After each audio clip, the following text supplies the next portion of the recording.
Get that dirty kid out of my conference room, now! Garrett Caldwell's voice sliced through the executive meeting like a whip. He pointed at the 11-year-old black boy kneeling by the wall, scrubbing marble with oversized rubber gloves. This is a $100 million crisis, not a daycare for the help's children. 50 security experts turned to stare. The boy's hands froze mid-wipe. "I'm so sorry, Mr. Caldwell." Clara Johnson stepped forward, voice shaking. "School closed today. I had nowhere to leave him. He's just helping me clean quietly." "I don't pay you to make excuses." Garrett's lip curled. "Look at him. He probably can't even read the words in that vault. These people don't belong in rooms where decisions worth millions are made." Behind him, the quantum vault pulsed red. $100 million locked inside. 24 hours until self-destruct. Nobody in that room of geniuses could open it. The boy glanced at the vault's display. His eyes caught the frequency readings, the distortion patterns. He knew exactly what was wrong. 3 days earlier, Richard Caldwell had died in his sleep. The billionaire founder of Caldwell Industries, 72 years old, built his empire from a single patent into a $5 billion technology conglomerate. His death should have been simple. Read the will, divide the assets, move forward. But Richard Caldwell had installed a quantum vault in his private study. Inside it, he'd placed master encryption keys to the company's entire patent portfolio. Cryptocurrency wallets worth $100 million. Legal documents controlling overseas subsidiaries. And he'd died before teaching anyone else how to open it. The vault used quantum biometric resonance. It read microscopic vibrations of a person's nervous system, heartbeat patterns, even electrical signatures of thoughts. Richard had designed it to open only for someone it recognized on every level: body, mind, and emotion. Garrett had assumed it would open for him. He was the son, the heir, the CEO. It didn't. Now they had 24 hours left before the vault's self-destruct protocol activated. An electromagnetic pulse would corrupt every drive, every key, every document inside, irreversibly. Clara Johnson had worked in the Caldwell mansion for 30 years. Started at 28, a single mother who needed steady work. Richard Caldwell had always treated her with respect. He remembered her birthday, asked about her son's schooling, gave Christmas bonuses that kept the lights on during hard months. Garrett was different. From the moment he'd taken over as CEO, he'd made it clear how he saw the staff. Tools, replaceable, beneath notice. This morning, Clara had received the emergency call. All staff to corporate headquarters immediately. The vault crisis. They needed the conference room ready for experts flying in worldwide. Her son's school had called an hour earlier. Burst pipe. Closed for repairs. She had no one to watch Elijah. Her sister worked double shifts. Her neighbor was out of town. So she'd brought him. Told him to stay quiet, stay in corners, help her work quickly. She should have known better. The conference room filled rapidly. Garrett had spared no expense. The Japanese specialist who'd designed security for 3 national banks. The German engineer who'd cracked the Vatican archives. The FBI's top cybercrimes unit. A quantum physicist from MIT. Each one examined the vault, ran diagnostics, proposed solutions. The Japanese specialist tried a laser resonance scan. The vault's warning light shifted from yellow to red. The countdown accelerated by 6 hours. The German engineer attempted an electronic bypass. The vault flashed. Unauthorized access detected. The countdown dropped another 3 hours. By the time the FBI team arrived, they were down to 31 hours. "We need to stop." The lead FBI agent, Patricia Morrison, held up her hand. "Every failed attempt makes it worse." "Then what do you suggest?" Garrett's voice was tight with rage. "We sit here and watch $5 billion disappear?" "I suggest we wait for Dr. Vincent Carter. He designed quantum biometric systems. If anyone can understand what your father built, it's him. He's 3 hours away. Then we wait. Garrett slammed his hand on the table. Unacceptable. He paced, eyes scanning the room. Then his gaze landed on Clara, quietly refilling water glasses, and on Elijah, using a small brush to clean between chair legs. You. Garrett's voice dropped to something dangerous. How long have you been in this room? Clara straightened. Since 7 this morning, sir. Preparing for the meetings. Your son, too? Yes, sir. I apologize again. Security footage. Garrett snapped his fingers at an assistant. Pull up last night's recordings. 5 minutes later, the main screen flickered to life. Black and white security footage, timestamp 2:13 a.m. Clara appeared on screen, pushing her cleaning cart down the executive hallway. She stopped at Richard Caldwell's study, unlocked the door, entered. The interior camera showed her dusting, vacuuming, straightening papers. At one point, she approached the vault, stood before it for several seconds, then continued cleaning. There. Garrett froze the image. What were you doing? Clara's voice was steady. Dusting the shelf beside it, sir, like I do every week. You were alone with the vault the night before we discovered it wouldn't open. I was cleaning, Mr. Caldwell, like I've done for 30 years. Cleaning? Garrett made it an accusation. He turned to the room. Let me tell you something about my father. He had a weakness. He trusted people who hadn't earned it. He gestured toward Clara and Elijah. This woman has been in our home for 3 decades. My father gave her access to everything, keys to every room. He probably even discussed the vault with her. He didn't, sir. Clara's hands clasped in front of her. Mr. Caldwell never discussed business with household staff. But you were in that room, near that vault, hours before we discovered the malfunction. Patricia Morrison stood. Mr. Caldwell, you're suggesting sabotage? I'm suggesting we examine all possibilities. She has no technical knowledge, but perhaps she touched something, pressed something, accidentally triggered a lockdown. I didn't touch the vault. Clara's voice remained calm, but Elijah had stopped cleaning. The boy stood frozen, watching his mother be accused. Maybe you don't remember. Garrett stepped closer. Or maybe...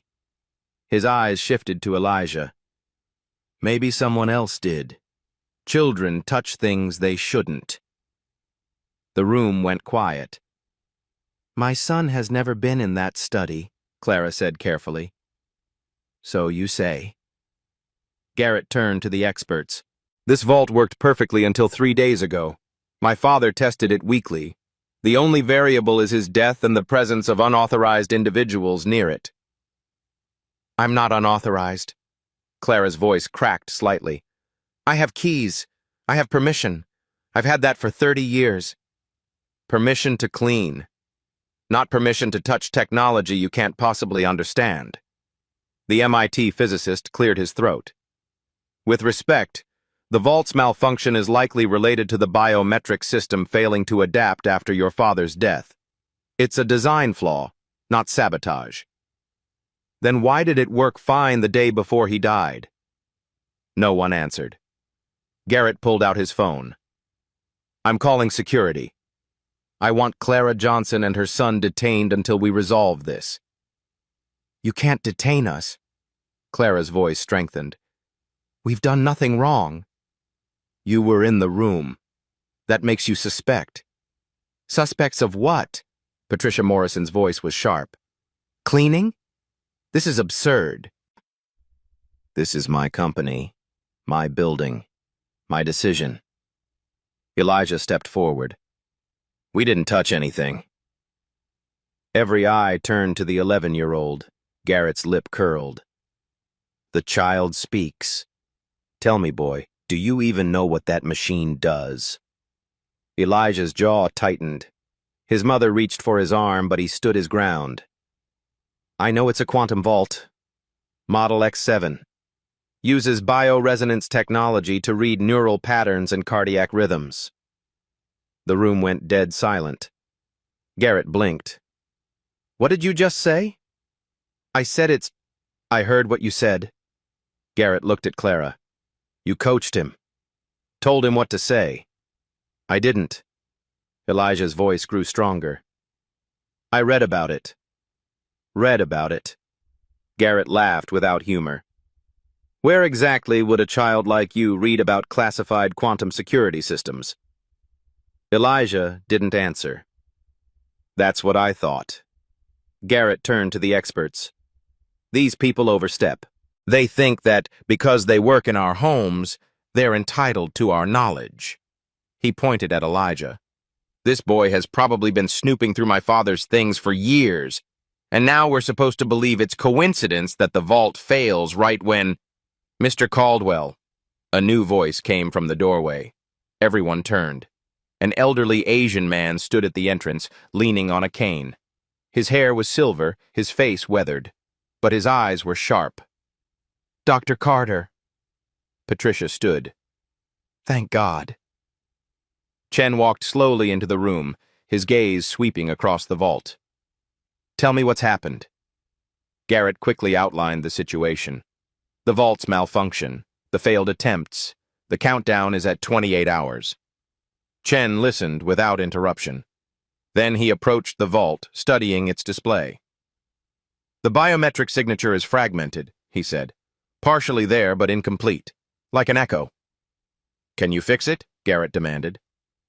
I don't know. This is more sophisticated than anything I've seen. Your father improved on the original design significantly. Chen turned to face the room. Who was Richard's closest confidant? Who spent the most time with him in his final years? I did, Garrett said immediately. I'm his son. Chen's expression was skeptical. I mean emotionally. Who did he trust most? Garrett's face tightened. He was a private man. Everyone trusts someone. Carter's eyes swept the room, landing on Clara. You. You worked in his home? Clara nodded. 30 years. Did Richard ever discuss the vault with you? No, sir.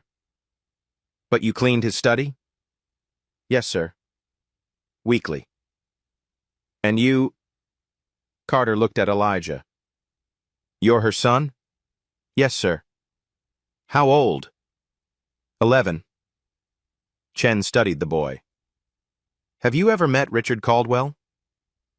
Before Elijah could answer, Garrett interrupted. This is a waste of time. They're staff. They have no... Please. Carter held up one hand. Let the boy answer. Elijah glanced at his mother. She gave the smallest nod. I met him, Elijah said quietly. Sometimes when Mom worked, I waited in the library. And did he speak to you? Sometimes. About what? Books, science, things I was reading. Chen's eyebrows rose. He discussed science with you? He asked what I was interested in. I told him about physics, quantum mechanics. He seemed surprised I knew about it. The room went very quiet. Garrett made a disgusted sound. We're listening to a child's fantasies while the vault... Be quiet. Carter's voice was soft but absolute.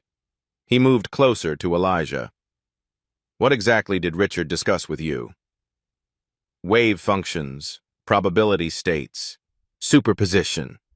He said most people think it's magic, but it's just math we don't understand yet. Chen's expression shifted to wonder. He said that? Yes, sir. He said he was designing something that used quantum principles, something that could read things normal machines couldn't. Did he show you what he was designing? Elijah shook his head, then paused. He gave me a notebook. Said it was notes. Told me to keep it safe. Every person in the room leaned forward. You have a notebook? Carter's voice was careful. Given to you by Richard Caldwell? Yes, sir. Where is it? Elijah reached into his jacket pocket, pulled out a small leather-bound journal, edges worn. He held it out. Chen took it with trembling hands, opened it. His eyes scanned the pages. His face went pale. This is the complete technical schematic for the quantum vault. Every detail, every modification Richard made. Garrett snatched the notebook, flipped through it, his face cycling through disbelief and rage. Why would my father give classified documents to a child? His voice was barely a whisper. Chen looked at Elijah with new respect. Perhaps because he saw potential others missed. Potential? Garrett's voice rose. He's 11. He's the son of our cleaning woman. He has no education, no training, no... I can open the vault. The words came from Elijah. Quiet, certain. The room erupted. Elijah Johnson's education began in a corner, not a classroom corner. The corner of Richard Caldwell's private study, where a 6-year-old boy sat cross-legged on carpet, waiting for his mother to finish cleaning. Clara had raised her son alone since birth. The father left before Elijah turned 1. No child support, no contact, just Clara, working 3 jobs to keep a studio apartment in Queens. When she landed the position at the Caldwell mansion, it felt like salvation. Steady pay, benefits, 1 job instead of 3. But it meant long hours, and sometimes bringing Elijah with her. Stay quiet, she'd tell him. Sit in corners. Don't touch anything. Read your books. Elijah always listened. Good behavior meant his mother kept her job. Her job meant they kept their apartment. Their apartment meant safety. So he sat, and he read. At 4, Elijah taught himself to read using grocery circulars and subway ads. By 5, chapter books. By 6, he'd exhausted the children's library and moved to adult nonfiction. Science fascinated him most. The way the universe followed rules, patterns, mathematics explaining everything from falling apples to distant galaxies. The Caldwell mansion had a library that made public libraries look like closets. 3 floors, thousands of volumes. First editions worth more than Clara earned in a year. Richard Caldwell told her once that Elijah was welcome to read anything. Just be careful. Put books back where he found them. So while Clara cleaned, Elijah explored. Stephen Hawking at 7, Einstein at 8. By 9, graduate-level physics textbooks, teaching himself equations most adults would never understand. He didn't tell anyone. What was the point? He was the cleaning woman's son. Nobody cared what he knew. Except Richard Caldwell noticed. It happened on a Saturday morning. Clara polished silver in the dining room. Elijah sat in the study reading Introduction to Quantum Field Theory. The door opened. Richard walked in, expecting an empty room. He stopped. Hello, Elijah. Elijah jumped up, nearly dropping the book. I'm sorry, sir. I was just... reading. Richard smiled. May I ask what you're reading? Elijah showed him the cover, face burning, waiting to be told it was too advanced. Richard's eyebrows rose. That's a graduate text. Are you understanding it? Some of it. Elijah's voice was barely audible. Math is hard, but the concepts make sense. Which concepts? Wave-particle duality, quantum superposition, how particles exist in multiple states until observed. Richard sat down slowly. You're 9 years old. Yes, sir. And you understand quantum superposition. I think so. It's like reality isn't fixed until we look at it. Everything is probability until observation forces it to choose. Richard was quiet. Then he leaned forward. What else are you interested in? That conversation lasted an hour, then another hour the next Saturday, and the Saturday after. Richard never told anyone, not his son, not the staff, not even Clara, though he suspected she knew. He began leaving books out for Elijah, real textbooks, engineering manuals, technical journals, articles about biometric security, quantum encryption, neural pattern recognition. Elijah devoured them all. "Why do you like learning this?" Richard asked once. Elijah thought carefully. "Because it makes sense. Numbers don't lie. Science doesn't care who you are or where you come from. It just is." "That's very wise." "Mom says I have to be wise. We can't afford for me to be foolish." Richard's expression grew sad. "Your mother is remarkable. She works hard. The hardest workers are often least appreciated." Richard pulled a leather notebook from his desk. "Elijah, the world will try to make you feel small. People will look at where you come from and decide what you're capable of." "I know, sir." "But capability isn't about credentials. It's about curiosity, willingness to learn, courage to try." He handed the notebook to Elijah. "I'm designing something revolutionary, a security system that doesn't just read fingerprints, it reads emotion, connection, trust." Elijah opened it. Pages of schematics, equations, theoretical frameworks. "This is incredible. It's also a secret. My son doesn't know. My engineers don't know. But I'm showing you because you'll understand it in ways they never could." "Why me?" "Because you learn for the love of learning. Not for money. Not for status. That's the rarest gift." Richard's voice grew serious. "I'm going to teach you everything about this system. But you must promise 2 things." "Anything, sir." "First, tell no one. This stays between us." "I promise." "Second, never let anyone convince you that you're less than you are. You have a brilliant mind. Don't let the world waste it." Elijah's eyes burned with emotion he didn't understand yet. Gratitude, hope, something bigger. "I won't, sir." "Good. Now let me show you what quantum biometric resonance really means." For the next year, every Saturday became a secret classroom. Richard taught. Elijah learned.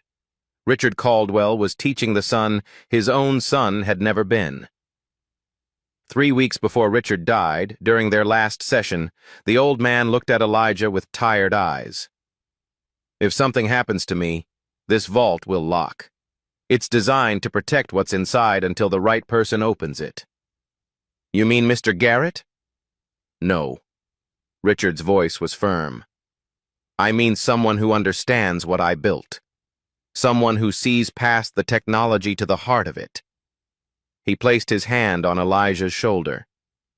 "If they need help, if the vault won't open, don't be afraid to try. You know this system better than anyone alive." "But I'm just—" "Don't finish that sentence. You're not just anything. You're Elijah Johnson. You're brilliant. You're capable. And you're exactly who I trust." Those were the last words Richard Caldwell ever said to him. Now, standing in a conference room full of experts who'd failed, Elijah heard those words again. "You're exactly who I trust. I can open the vault." The words hung in the air like a grenade with the pin pulled. For 3 seconds, nobody moved. Then Garrett laughed, sharp, bitter, disbelieving. "You!" He pointed at Elijah. "An 11-year-old child. You think you can open a vault that 15 of the world's top experts couldn't crack?" Elijah's voice was steady. "Yes, sir." "Based on what? A notebook? Some conversations with an old man who felt sorry for you?" "Based on understanding how it works." Garrett turned to the room, arms spread wide. "Ladies and gentlemen, we've reached peak absurdity. We're now taking security advice from the help's child." The German engineer shifted uncomfortably. "Mr. Caldwell, perhaps we should—" "Should what? Let him touch a $100 million vault? Let him trigger the final security lockdown?" Garrett's face reddened. "This isn't a science fair project. This is my company, my inheritance." Dr. Carter spoke quietly. "The boy has your father's technical manual. He clearly understands." "He memorized some words." Garrett's voice rose. That doesn't mean he comprehends actual mechanisms. Would you let a child perform surgery because they read a medical textbook? Patricia Morrison stood. Mr. Caldwell, we're running out of options.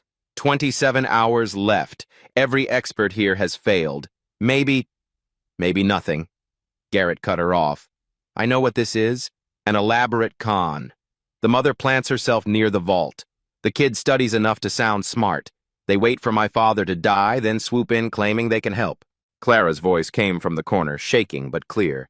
We're not thieves. No? Garrett spun toward her. Then explain why your son has classified technical documents. Explain why my father gave him access to information he didn't give his own son. I can't explain that, sir, but my boy is not a thief. Except knowledge that didn't belong to him.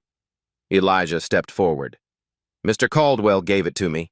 He wanted me to learn. My father was 72 years old. His judgment was failing. He probably didn't even understand what he was giving you. Dr. Carter's voice was firm. Richard Caldwell's mind was sharp until the day he died. I spoke with him 3 weeks ago. He knew exactly what he was doing. Then he was being sentimental, feeling guilty about having staff who could barely afford to live. So he played teacher to make himself feel benevolent. The room was silent. Elijah's hands clenched at his sides. Garrett walked closer to the boy, looking down at him. Let me be very clear. If you touch that vault and cause any damage, I will ensure you and your mother are prosecuted. Destruction of corporate property, industrial sabotage. You'll both go to prison. Garrett, Patricia's voice was sharp. He's a child. He's a liability. Garrett didn't take his eyes off Elijah. And if this fails, someone needs to be held accountable. Clara moved forward, trying to reach her son. Elijah, don't. It's not worth it. We'll leave right now. But Elijah didn't move, his eyes locked on Garrett's. You don't think I can do it, Elijah said quietly. I know you can't. Because I'm 11? Because you're a child with no credentials, no training, and no business being in this room. Mr. Caldwell thought differently. My father was wrong. The words echoed in the silence. Dr. Carter stood slowly, leaning on his cane. Garrett, I've known you since you were younger than this boy. Your father called me 6 months ago. He told me he'd found someone with a natural gift for understanding quantum systems, someone who saw patterns trained engineers missed. Chen looked at Elijah. He was talking about you, wasn't he? Elijah nodded slightly. And he made you promise not to tell anyone. Yes, sir. Because he knew they wouldn't believe you. Another nod. Chen turned back to Garrett. Your father built that vault with a specific design philosophy. It doesn't just recognize biological signatures. It recognizes understanding, connection, trust. The vault only opens for someone who truly comprehends what he built. That's metaphysical nonsense. It's quantum biometric resonance. Carter's voice was sharp. The system reads neural patterns associated with comprehension and emotional connection. Your father spent a year teaching this boy how it works. Garrett's jaw worked. Even if that's true, we can't risk... Risk what? Patricia interrupted. We're out of options. In 27 hours, that vault destroys its contents anyway. We literally have nothing to lose. We have $100 million to lose. We've already lost it if we don't try something different. The Japanese specialist spoke. Mr. Caldwell, I've examined the security logs. Every attempt we've made has accelerated the countdown. But there's one access protocol we haven't triggered, for a non-standard user profile. Non-standard? Garrett frowned. Someone not in the system's primary authorization list. Someone who approaches with the correct harmonic signature rather than stored credentials. The specialist looked at Elijah. The boy might actually be our best chance. Garrett was silent. Then he pulled out his phone. Send legal up here. Now. 5 minutes later, a man in a dark suit entered carrying a tablet. I need a liability waiver. Comprehensive. If this child attempts to access the vault and fails, his family assumes full financial and legal responsibility for any damages. Clara gasped. We can't afford— That's the point. Garrett's eyes were cold. You want to play the hero? Fine. But if you fail, you pay. Every penny. The lawyer looked uncomfortable. Sir, he's a minor. He can't sign— His mother can. As his legal guardian, she accepts responsibility for his actions. The lawyer began typing. Clara's face went white. Mr. Caldwell, please, we don't have anything. If something goes wrong, then you'll spend the rest of your lives in debt, both of you. Elijah looked at his mother, saw the fear in her eyes. 30 years of cleaning, of bowing, of saying yes, sir, and I'm sorry, sir. He thought about Richard Caldwell's hand on his shoulder, the pride in the old man's eyes, the way he'd been treated not as the help's son, but as a person worth teaching. You're exactly who I trust. I'll sign it, Elijah said. Elijah, no! Clara reached for him. Mom. He took her hand. I can do this. Mr. Caldwell taught me. He trusted me. I'm not going to let everyone think he was wrong. Tears streamed down Clara's face. Baby, you don't have to prove anything. Yes, I do. His voice was quiet, but certain. Not to them. To me.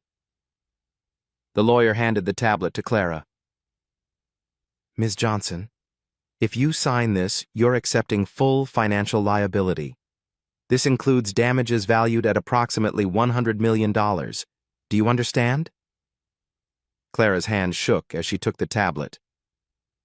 Mom, don't sign it. Elijah's voice cracked. We'll just leave. No. Clara's voice was stronger now.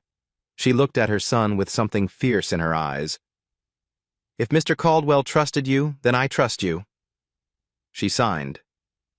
The lawyer took the tablet back. It's done. Garrett smiled without warmth. Excellent. Now let's see what the genius child can do. Dr. Carter approached Elijah, speaking softly. The vault has 3 authentication layers: biological signature, harmonic frequency matching, and emotional resonance verification. Do you understand all 3? Yes, sir. And you know the sequence? Mr. Caldwell showed me. Then proceed carefully. The system is sensitive. Any aggressive attempt will trigger a final lockdown. Elijah nodded. He walked slowly toward the vault. 50 people watched in complete silence. The vault's display pulsed red. 26 hours, 43 minutes until destruction. Elijah stood before it, small and alone. He placed both hands flat against the cool steel surface and closed his eyes. Elijah's hands were cold against the steel. He could feel his heartbeat pulsing through his palms into the metal. The vault hummed, a low frequency that most people in the room couldn't hear, but Elijah heard it. He'd been trained to hear it. What's he doing? Someone whispered. Quiet. Dr. Carter's voice was firm. Elijah kept his eyes closed, listening. Not with his ears. With everything Richard Caldwell had taught him. The vault wasn't broken. It was confused. He could feel it in the harmonic distortion, the way the frequency wavered, searching for something it couldn't find, like a dog waiting for an owner who would never come home. After 2 minutes, Elijah opened his eyes and stepped back. Well? Garrett's voice was sharp with impatience. Did you have a nice meditation session? Elijah ignored him. He turned to Dr. Carter. The vault isn't malfunctioning. It's responding exactly as designed. Chen's eyebrows rose. Explain. The biometric system has 3 authentication layers. The first layer is biological. DNA signature, fingerprint, retinal scan. That part works fine. Elijah pointed to the vault's display panel. See this reading? 0.74 resonance match. That means the vault detects biological material from Mr. Caldwell. Probably skin cells, hair follicles, traces left from when he touched it last.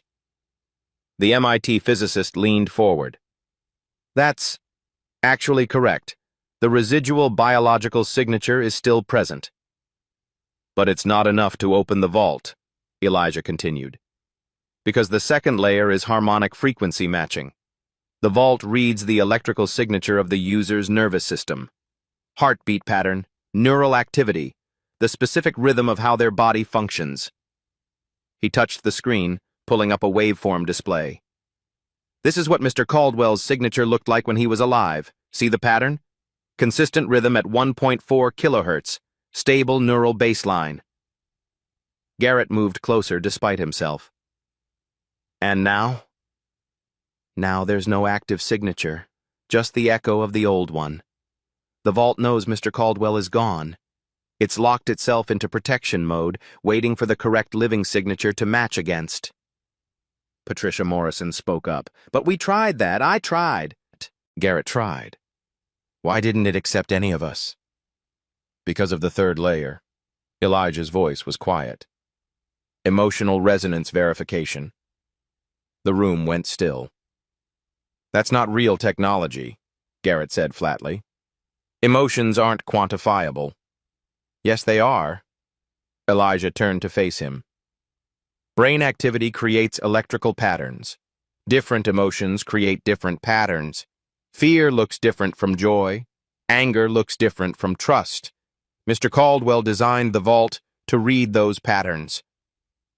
Dr. Carter's voice was filled with wonder. He actually did it. He created a system that reads emotional authenticity. Not just authenticity. Elijah's voice grew stronger. Connection. The vault doesn't just check if you're telling the truth. It checks if you have a genuine emotional connection to Mr. Caldwell, if you understood him, if you cared about him beyond his money. The words landed like stones in water. Garrett's face went white, then red. That's absurd. I'm his son. I'm his... Of course I cared. The vault doesn't think so. Silence. Elijah held Garrett's gaze. That's why nobody here could open it. You're all qualified. You're all authorized. But none of you had the emotional connection Mr. Caldwell programmed it to recognize. And you think you do? Garrett's voice dripped with contempt. You think a few Saturday conversations make you more connected to my father than his own son? I don't think anything. The vault will decide. Patricia cleared her throat. Elijah, you said the vault is responding as designed, but it's still locked. How do we fix that? We don't fix it. We are satisfied. Meaning? Meaning we give it what it's looking for. A living person with the correct biological markers, harmonic frequency, and emotional resonance. The Japanese specialist frowned. But Mr. Caldwell is dead. His signature doesn't exist anymore. His exact signature doesn't. Elijah walked back to the vault. But the vault has secondary authorization protocols. Mr. Caldwell told me about them. He said if something happened to him, the vault would accept someone who met 3 specific criteria. He held up one finger. First, biological connection or proximity. Someone whose DNA or biological signature was logged into the system during the setup phase. Dr. Carter nodded slowly. Go on. Second finger. Second, demonstrable understanding of the vault's construction and purpose. Not just technical knowledge, deep comprehension of why he built it this way. Third finger. Third, genuine emotional connection verified through neural pattern matching. The vault has to sense that you actually cared about him. Garrett laughed harshly. So you're saying my father programmed his vault to only open for people who loved him? That's childish, sentimental nonsense. Maybe. Elijah's voice was steady. But it's his vault, his design, his choice. And you think you meet all 3 criteria? I know I meet the first one. Mr. Caldwell told me he registered 3 biological signatures in the secondary authorization system. Patricia leaned forward. 3? Who? Elijah looked at his mother. My mom is one. He registered her signature 5 years ago. She didn't know. He did it during one of her medical checkups that he paid for. Clara's hand went to her mouth. He never told me. He wanted you in the system. He trusted you. Who are the other two? Carter asked. I'm the second one. He registered my signature 2 years ago. I remember the day. He said he was testing the scanner. Asked me to put my hand on it for calibration. Elijah's voice grew softer. The third signature is his wife. She died 12 years ago. He never removed her from the system. The room was absolutely silent. Garrett's voice was barely a whisper. My mother? Yes. Mr. Caldwell said he kept her in the system because she was the only person who truly knew his heart. He said if anything went wrong, if he couldn't open the vault himself, it should go to someone who understood love over money. Tears ran down Garrett's face, but his expression was twisted with anger. He put the maid and her bastard son in his security system, but not his own child? I'm sorry, Elijah said quietly. And he meant it. Dr. Carter cleared his throat. Elijah, you've explained who has biological authorization, but the vault still won't open on biology alone. You said it needs harmonic frequency matching and emotional resonance. How do you provide those? That's the part Mr. Caldwell spent the most time teaching me. Elijah turned back to the vault. The harmonic frequency layer isn't about matching his frequency. It's about creating a bridge frequency. A what? Patricia asked. A bridge. A resonance pattern that connects the vault's memory of Mr. Caldwell's signature with a living person's signature. You create a harmonic that contains elements of both. The MIT physicist stood up. That's theoretically possible, but the precision required, you'd need to consciously control your heart rate, neural activity, even your breathing pattern to match specific frequencies. That's impossible without biofeedback equipment. Mr. Caldwell taught me how to do it without equipment. Elijah's voice was calm. He spent months training me. Meditation techniques, breathing exercises. He said it was like learning to play an instrument, but your body is the instrument. He looked around the room. I can slow my heart rate to match his resting rate. I can regulate my breathing to create the same neural patterns he had when he was calm and focused. I can generate the harmonic bridge the vault needs. That's impossible, Garrett said, but his voice lacked conviction. It's not impossible. It's just very difficult. And it requires something else. What? Carter asked. It requires the emotional resonance layer. That's the part I can't fake. The vault will scan my neural patterns while I'm creating the harmonic bridge. It'll read whether I'm doing this out of greed, fear, or genuine connection. Elijah's voice dropped. If I'm lying, if I'm just trying to steal what's inside, the vault will know. It'll read the fear and deception in my brain patterns, and it'll trigger the final lockdown immediately. Patricia understood. So you're risking everything. If the vault senses you're not genuine, it destroys the contents right away. We lose our remaining time. Yes. And if you're wrong about the bridge frequency, if you can't match it precisely enough, same result, immediate lockdown. So there's no practice run, no second attempt. You get one chance, and if anything goes wrong, we lose everything instantly instead of in 26 hours. Yes. Garrett's voice was cold. And why should we believe you even know what you're doing? You're 11 years old. This could all be fantasy. Stories you've made up. Elijah reached into his pocket and pulled out the leather notebook again. He opened it to a specific page and showed it to Dr. Carter. This is the bridge frequency formula. Mr. Caldwell wrote it out for me. He said if I ever needed to open the vault, this is how. Chen's hands trembled as he studied the page. Mathematical equations, waveform diagrams, notes in Richard Caldwell's handwriting. At the bottom of the page, one sentence. For Elijah, the son of my heart, if not my blood, trust yourself. Chen looked up, tears in his eyes. This is real. Richard really did plan for this. He showed the page to Patricia, then to the other experts. One by one, their expressions changed from skepticism to shock. The Japanese specialist spoke. These calculations are perfect. This would work, if someone could actually execute it. Can you? Patricia asked Elijah directly. Can you really do this? Elijah thought about Saturday afternoons in the study. Richard's patient voice guiding him through breathing exercises, the way the old man's hand felt on his shoulder, steady and sure. He thought about his mother, who'd signed away everything they had because she believed in him. He thought about Garrett's contempt, the way the room had looked at him like he was invisible until they needed him. I can do it, Elijah said. Mr. Caldwell believed I could. That's enough. Dr. Carter placed his hand on the boy's shoulder. Then we trust you. Show us what Richard taught you. Elijah approached the vault one more time. This time everyone understood what they were witnessing. Not just a child trying to open a safe, a student honoring his teacher's final lesson. The room cleared to a 30-foot perimeter. Dr. Carter's orders. Any electromagnetic interference from phones or computers could disrupt the harmonic frequency matching. Elijah stood alone before the vault.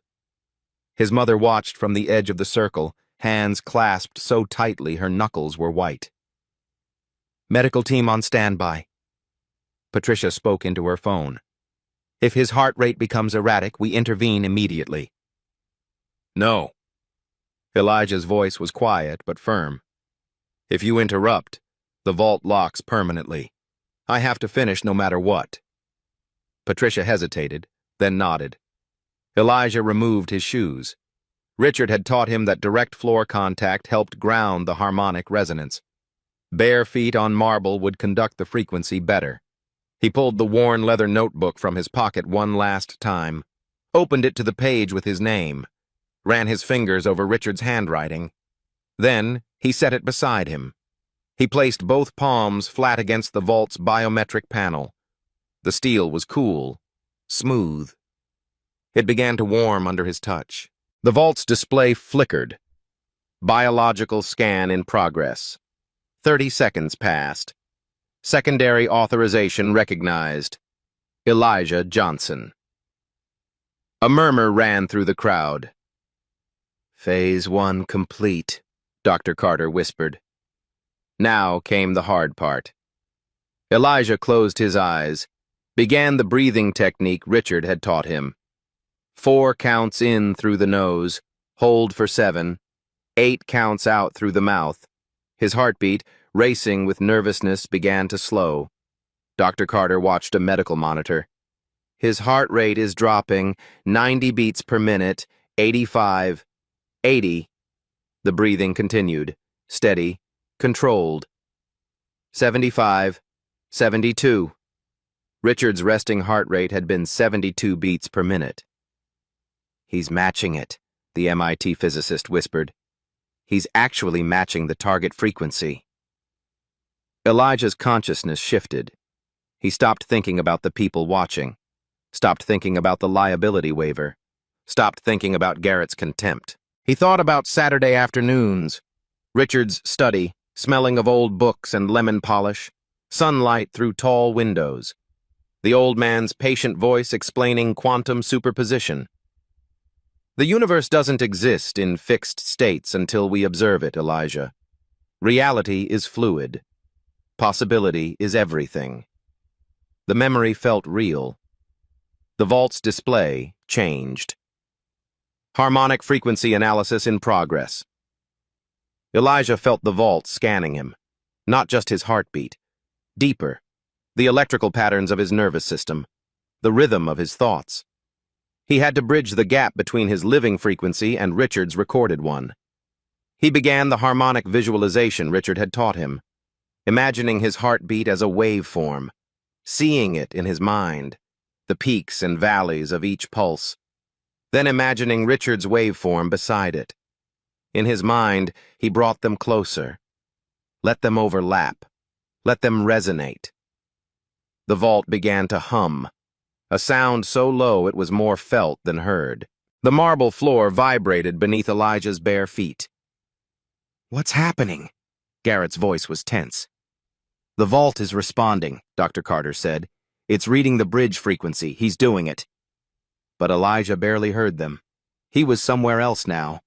In his memory, Richard was showing him the vault for the first time. "Most security systems keep people out, Elijah. I designed this one to let the right person in. Not the richest person. Not the most powerful, the right person."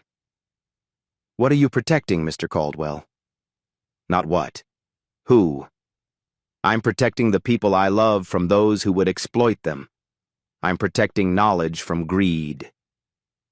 The old man's hand on his shoulder, heavy, warm, real. "Someday you'll protect something too, something that matters more than money, and you'll understand why I built this vault the way I did." The vault's display flashed through colors, red, yellow, blue. "Emotional resonance scan active." Dr. Carter's voice was reverent. "It's reading his neural patterns. This is the final test." Elijah felt it, a sensation like being seen all the way through. The vault wasn't just reading his thoughts. It was reading his heart. Did he care about Richard Caldwell? Really care? Or was this about proving Garrett wrong? About saving his mother from debt? About feeling important? The vault would know. It would read the truth in his neural patterns. Elijah stopped trying to control anything. Stopped trying to prove anything. He just remembered. Remembered Richard's laugh when Elijah solved a difficult equation. Remembered the way the old man listened when Elijah talked about his dreams of college, of becoming a scientist, of mattering. Remembered the last time he'd seen Richard, 3 weeks before the old man died. Richard had been tired, moving slowly.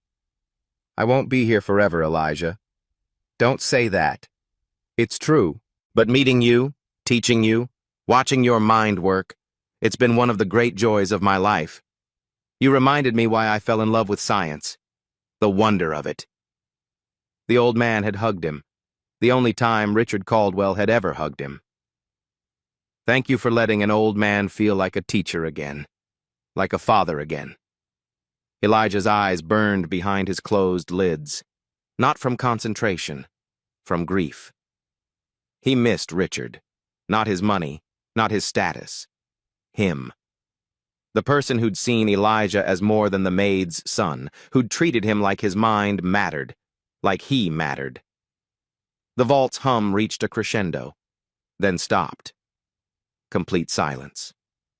Elijah opened his eyes. The display glowed steady green. 3 words appeared. "Authorization complete." "Welcome, Elijah." A sound like a sigh came from deep within the vault. Mechanical, but somehow organic. The locks disengaged, not with a harsh click, but with a musical tone. A perfect, a-natural note that resonated through the conference room. The vault door swung slowly open. Behind Elijah, someone gasped. Someone else started crying. Elijah's legs gave out. He sank to his knees, hands sliding down the vault's surface. He'd done it. The vault was open. For 5 seconds, nobody moved. Then Dr. Carter broke the silence. "He did it. My God, he actually did it." The room erupted. Experts rushed forward. Patricia Morrison was on her phone. "Stand down, the FBI team. The vault is open." Clara ran to her son, dropped to her knees beside him, pulling him into her arms. "Baby, you did it." Elijah couldn't speak. His body shook from the effort. His heart was still pounding. Dr. Carter approached the vault carefully, peered inside. His face went pale.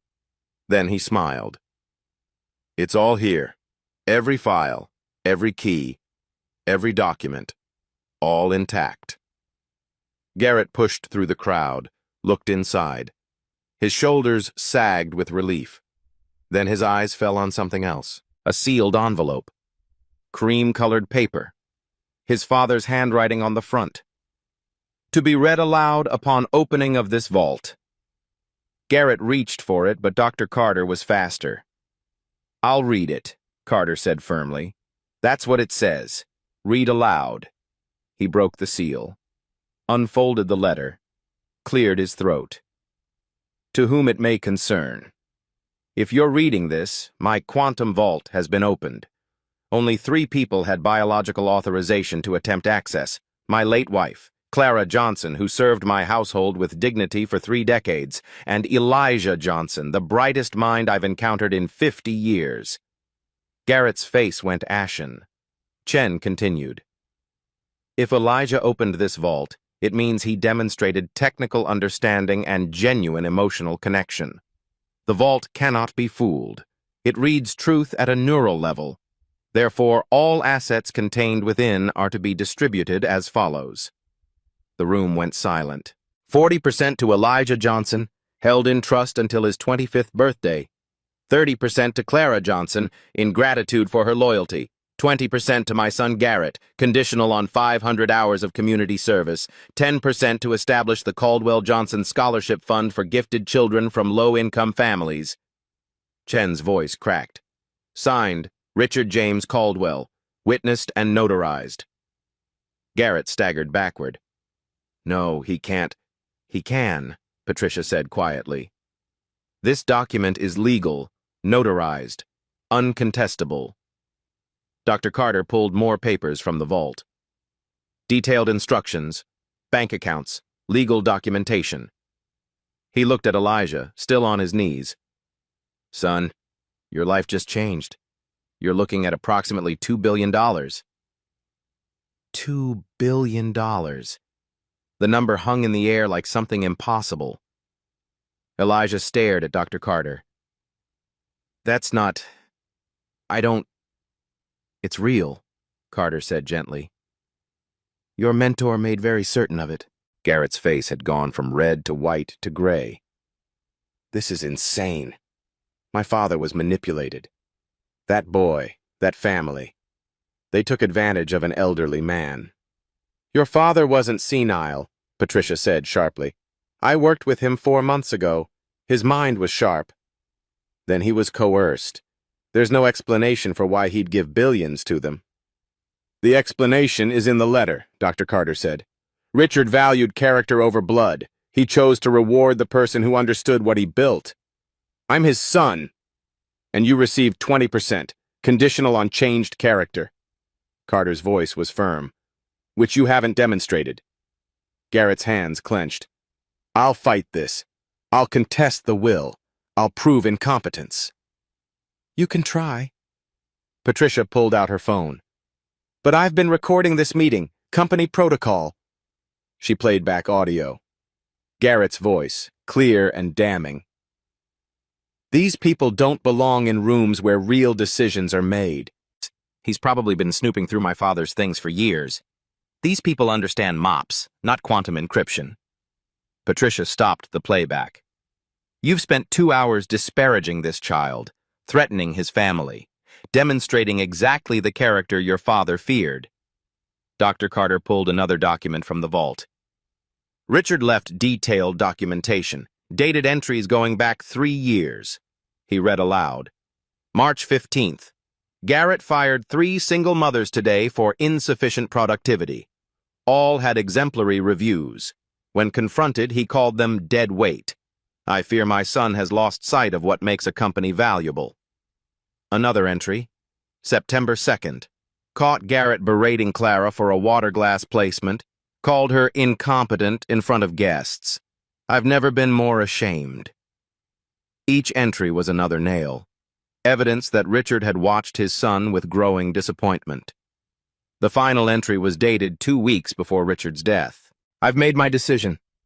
Garrett will inherit enough to live comfortably, but not enough to build an empire on cruelty. The bulk goes to those who understand money is a tool, not a measure of worth. To Clara, who raised a brilliant son on poverty wages.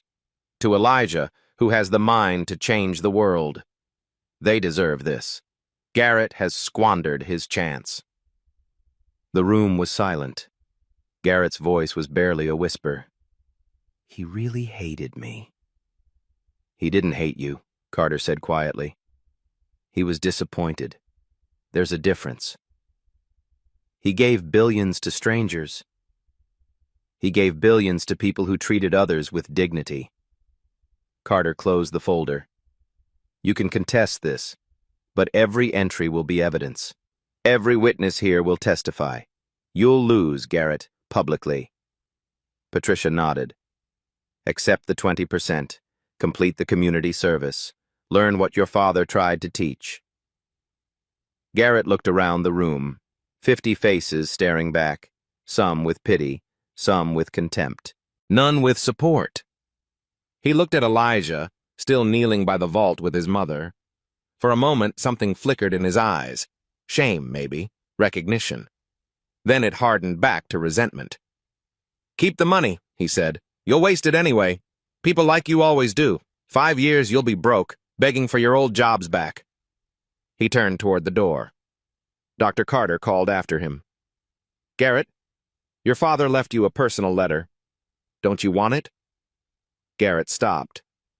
"What does it say?" "I don't know. It's sealed. Addressed to you." Chen held out a small envelope. Garrett stared at it, then walked back and took it. He opened it right there, read silently. His face crumpled. Just for a second. Then he folded the letter, put it in his pocket, and left without another word. Nobody asked what it said. Some things were meant to stay private. 1 year later. The Caldwell-Johnson Academy opened its doors to 500 students. Kids who tested gifted but couldn't afford programs. Elijah, 12 now, stood at the ribbon-cutting ceremony. "Mr. Caldwell taught me that talent lives everywhere," he said to the cameras. "In mansions and in corners where kids wait for their parents to finish cleaning. This school exists because one person saw me when I was invisible." Behind him, a banner, "Where talent meets opportunity." Clara stood in the front row, tears of pride streaming. That night, Elijah found a final message in Richard's notebook. "This money is a responsibility. Be someone else's chance. See the invisible. Make me proud. R.C." Elijah touched the words. "I promise," he whispered. If this story moved you, comment about a time you were underestimated. Subscribe if you believe everyone deserves someone who sees their potential. Sharp-eyed viewers, rewatch 347. There's a detail most miss. Share this with someone who needs to hear it.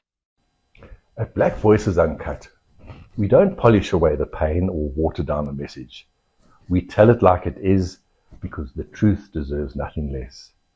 If today's story spoke to you, click like, join the conversation in the comments, and subscribe so you'll be here for the next Uncut Voice.